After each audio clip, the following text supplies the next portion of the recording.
Kegiatan bakti sosial pengobatan gratis terus dilakukan oleh Partai Indonesia Perjuangan atau PDIP untuk membantu warga di pelosok desa yang jauh dari pusat pelayanan medis di sejumlah wilayah di Kabupaten Sukabumi. Seperti yang terlihat saat ini, antusias ratusan warga dalam pelaksanaan kegiatan pengobatan gratis yang dilaksanakan di wilayah Desa Cibuntu, Kecamatan Simpenan, Kabupaten Sukabumi. Dalam pelaksanaannya, kegiatan-kegiatan pengobatan gratis yang difasilitasi oleh Ketua PAC Kecamatan Simpenan sekaligus bakal calon wilayah pemilihan Dapil 1 Kabupaten Sukabumi. Kegiatan bakti sosial pengobatan gratis terus dilakukan oleh Partai PDI Perjuangan untuk membantu warga yang berada di desa yang jauh dari pusat pelayanan medis.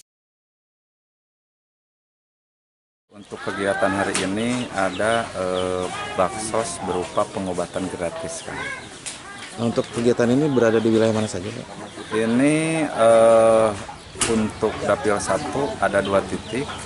Satu yang titik ini Desa Cibuntu, Kecamatan Simpenan, dan yang satu lagi ada di Desa Cikadang, Kang. Kebetulan saya menghadiri karena saya sebagai Ketua PAC Kecamatan Simpenan, saya bisa menghadiri di sini, Pak, sampai tuntas, Pak.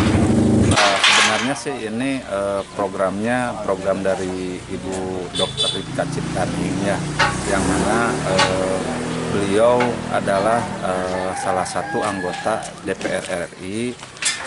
Kemungkinan ini adalah program karena memang beliau sayang terhadap warga masyarakat yang merasa punya penyakit atau punya keluhan. Pada akhirnya beliau, Ibu Dr. Ripka Ciptaning ini menurunkan tim kesehatan langsung, Kang, ke lapangan agar masyarakat mungkin menjelang 2024 nanti bisa disehatkan badannya.